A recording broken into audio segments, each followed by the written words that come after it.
I'm Mikey Evans, and this is the Oakland NORML News, February 2007. This is a follow-up report on legal hemp crops in the Midwest. Industrial hemp producer, plan raises Fed suspicions. North Dakota farmer says he is only looking for a new cash crop. By Chuck Haga, Star Tribune, January 29, 2007. Osnabrück, North Dakota. David Monson arrived at church, a picture of a rural conservative respectability, dressed in a suit and accompanied by his 79-year-old mother. Tall, neatly trimmed, attentive to neighbors as he escorted his mother to a pew, he is all you might expect and more. Farmer, rural school superintendent, president of his Lutheran congregation, member of the Eagles, assistant Republican leader in the State House of Representatives. He is also on the radar of the U.S. Drug Enforcement Administration and a hero of High Times magazine. He had to get fingerprinted, farmer Howard Hove said, laughing as he watched his friend mingle at church, and a background check. Monson, 56, wants to be the first U.S. farmer licensed to experiment with industrial hemp. Although it is a crop with a patriotic past, it is suspected now guilty by association with its horticultural cousin, cannabis. Hemp has trace amounts of tetrahydrocannabinol, or THC, the substance that makes marijuana a drug, and since 1970, the DEA has classified hemp, with marijuana and heroin, as a controlled substance. Monson farms 25 miles from Canada, where hemp acreage has grown sixfold since 2004, as Canadian farmers have tapped into a new and growing market for the scraggly fibrous plant, which is used to make clothing, textiles, diapers, footwear, foods, and many other products. Monson wants to try growing it as an alternative to traditional crops plagued by disease or depressed prices. The advocacy group Vote Hemp estimates the U.S. hemp products business at $270 million annually and growing. But that business, including the Minneapolis-based French Meadow Bakery with its nationally marketed hemp seed bread, now depends on seeds and stalks imported from Canada and Europe, where hemp was rehabilitated in the 1990s. 10 years ago, Monson won legislative approval for research into hemp's potential as a cash crop in North Dakota. In 1999, the legislature adopted his resolution urging Congress to unhitch marijuana and hemp, and the state set up a grower application process. This month, Monson was the first to apply. "I had to go up to my sheriff's office and get fingerprinted," he said. "That cost $2. Then I had to pay $52 to the state agricultural commissioner and $150 to the attorney general for a background check." "That wasn't bad," he said, "but the federal fees total $3,400 and are non-refundable, and there's no guarantee the DEA will accept the application." North Dakota's agricultural commissioner, Roger Johnson, has asked the DEA to waive fees for all farmers seeking a hemp license. "We haven't heard back," Monson said. "A small patch to start. Monson plans to raise hemp on only 10 acres at first, a demonstration crop, but under federal regulations, the acreage still must be completely fenced and reported by GPS coordinates. All hemp sales must also be reported. That's a per acre cost of about $400, and that would be prohibitive," Monson said. Hemp used to be a legal and valued crop in the United States. George Washington sang its praises, and during World War II, the federal government promoted its cultivation and the production of rope and other wartime needs. "That's cool," the DEA says, but the agency fears legal hemp could lead to legal marijuana. Also, growers could hide pot plants in hemp fields, complicating agents' efforts to find them, said Tom Riley of the White House Office of National Drug Control Policy. "If you have legitimate farmers who want to experiment with new crop," Riley said, "but here you have another group, very enthusiastic, who want to allow cultivation of hemp because they believe it will lead to de facto legalization of marijuana. Why is High Times magazine so enthusiastic about hemp? Because they care about the fiber? Drug gangs already cultivate marijuana on remote public lands in California," Riley said. "The last thing law enforcement people need is for the cultivation of marijuana-looking plants to spread," he said. "Are we going to ask them to go row by row, field by field, to distinguish between legal hemp and marijuana?" Hemp in Minnesota? Kevin Edberg, former head of marketing for the Minnesota Department of Agriculture, has tracked the status of industrial hemp for years and said there has been little movement recently to support its reintroduction here. But 6 other states have passed legislation and are poised to follow North Dakota's lead. California joined the parade last year, but Governor Arnold Schwarzenegger vetoed the bill. When Monson's first hemp bills came before the North Dakota legislature, hemp advocates from California arrived in Bismarck to testify. They were mostly hippies, Monson said, smiling, but some had roots in North Dakota, and they did a great job.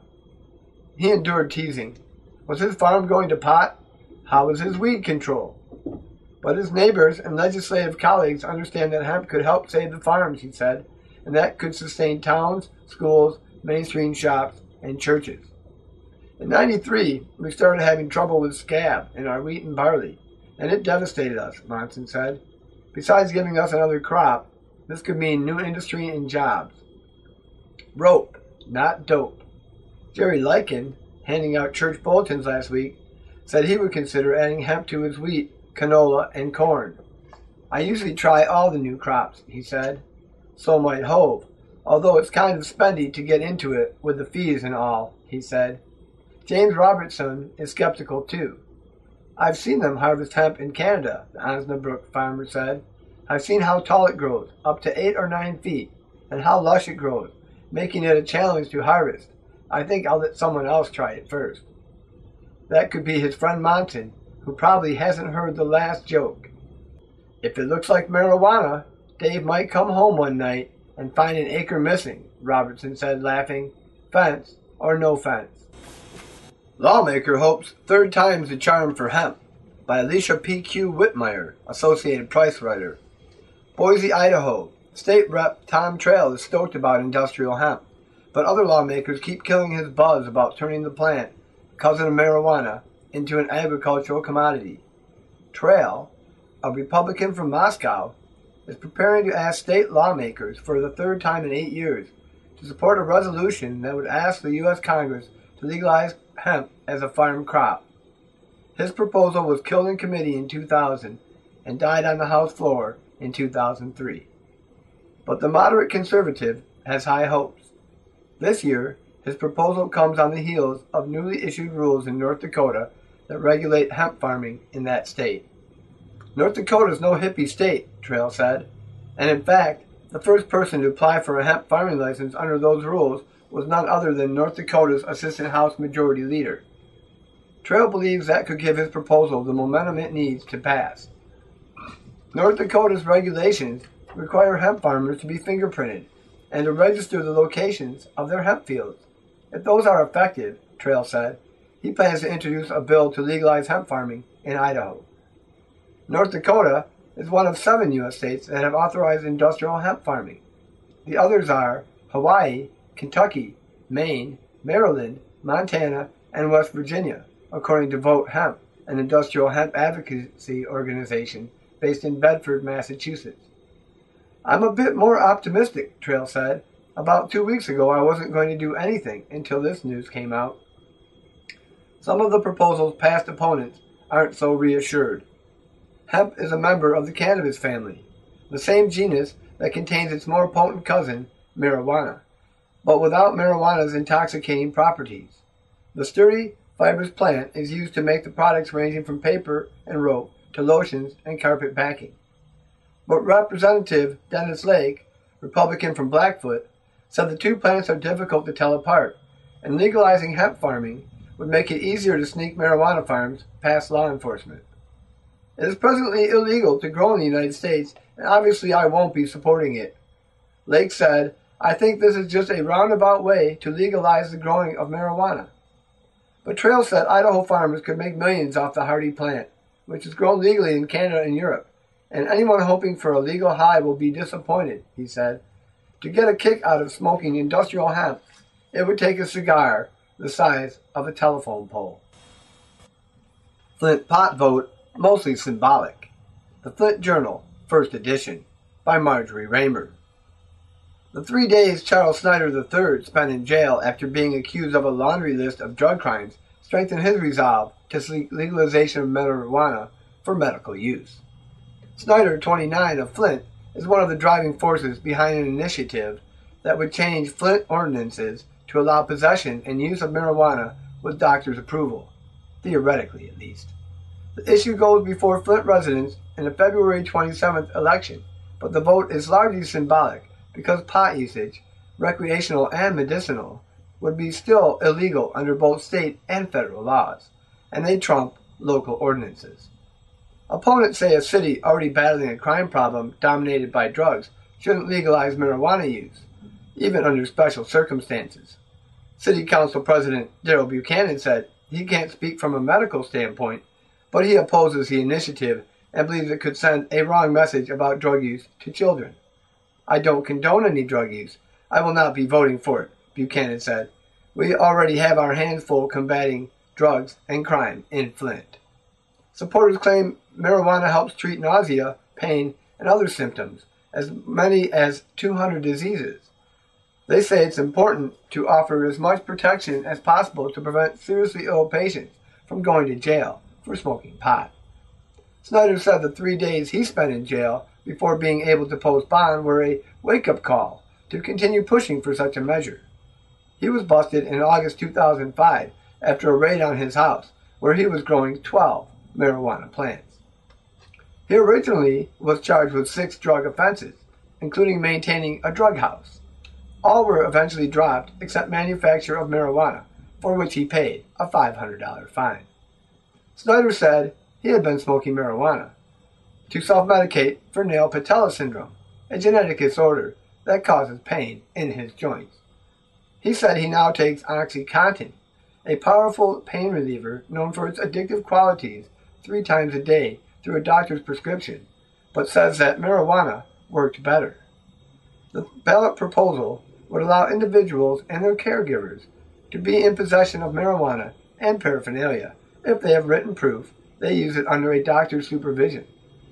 It also allows the patient, but not the caregiver, to use the marijuana. Medical marijuana is a trendy national issue, thanks in part to aging baby boomers who are experiencing more health ailments. It has grown in attention along with herbal remedies, pain management, and end-of-life care. There's little scientific study of marijuana as medicine, though, and most prominent politicians are loath to express support. Flint resident Mark Harris, 50, at first was leery of any legalization of pot until he found out the local initiative mandates a doctor's approval. Harris said he was still concerned about possible abuse, but he thought marijuana could help some people, especially terminally ill patients. "There's something you do for sick people. You make them comfortable before they leave you," Harris said. Snyder, along with campaign manager Brian Morrissey, 24, of Flint, collected more than 2,000 signatures to put the issue to a vote. They also tried in 2005, but never made it onto the ballot because of improper proposal language. The Genesee County Medical Society has not taken a stance on the issue, and the effort has received no official endorsements from any local officials. Still, backers are confident and expect to spend a $7,500 grant from the Marijuana Policy Project on campaign material. Supporters might have reason to be optimistic. The medical marijuana measure has passed in Michigan every time and everywhere it's been on the ballot. 4 other cities in Michigan have approved similar ordinances. However, residents in those communities are no closer to openly smoking pot than anyone else. The U.S. Supreme Court ruled in 2005 that patients using marijuana under a doctor's care can still be charged with violating federal law, essentially overriding local communities in the 11 states that now allow it. Snyder said he believes approving the ballot measure would at least give Flint police the option of looking the other way. And ultimately, its passage will bring more weight to efforts to change people's hearts and minds, as well as state and federal laws, he said. That story was mostly based on opinion. Not very much of it was backed up with facts. I just wanted to say that. And now, a final story about the hemp in North Dakota. This just came out yesterday. Bismarck, North Dakota. North Dakota issued the nation's first licenses to grow industrial hemp Tuesday, to 2 farmers who still must meet federal requirements before they can plant the crop. The farmers must get approval from the Drug Enforcement Administration, or DEA, which treats hemp much the way it does marijuana and has not allowed commercial hemp production, but has said it would consider applications to grow it. Hemp is a cousin of marijuana that contains trace amounts of the chemical that causes a marijuana high, although hemp does not produce the same effects. The sturdy fibrous plant is used to make an assortment of products, including paper, rope, clothing, and cosmetics. Industrial hemp cultivation is legal in Canada and other countries, but is banned in the United States.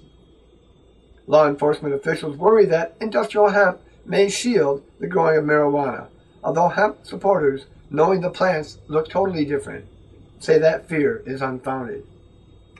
The North Dakota Agricultural Department approved rules late last year for hemp production with the DEA's concerns in mind, State Agricultural Commission Roger Johnson said. The state issued permits Tuesday to Wayne Haig and Dave Monson, who is also a legislator. The State Agricultural Department is processing 16 other hemp applications, Johnson said. It's taken us a lot longer than expected to get here, and I'm thinking we still have a long ways to go, said Monson, the House Assistant Republican Majority Leader. Joseph Renazzi, an administrator of the DEA, said federal law does not allow the agency to delegate its ability to regulate hemp to state officials. Although the DEA may waive registration requirements, it has done so only for law enforcement officers and other officials, he said. Johnson asked the DEA in December to waive its $2,293 registration fee, but federal officials rejected that request. Johnson said he will hand-deliver Haig's and Monson's applications when he meets with the DEA officials in Washington early next week to try again to persuade them to relax the annual fee requirement. North Dakota is one of 7 states that have authorized industrial hemp farming. The others are Hawaii, Kentucky, Maine, Maryland, Montana, and West Virginia, according to Vote Hemp, an industrial hemp advocacy organization based in Bedford, Mass. The USA has less than 5% of the world's total population, yet it has almost 25% of the world's total prison population. Nothing will change until the cannabis community demands equal rights, until you stand up, until I stand up. And this shirt, the medicinal cannabis shirt, was provided this week by Michelle Rainey and are available at www.michelleraney.com. Thank you, and this was Mikey Evans with the Oakland NORML News.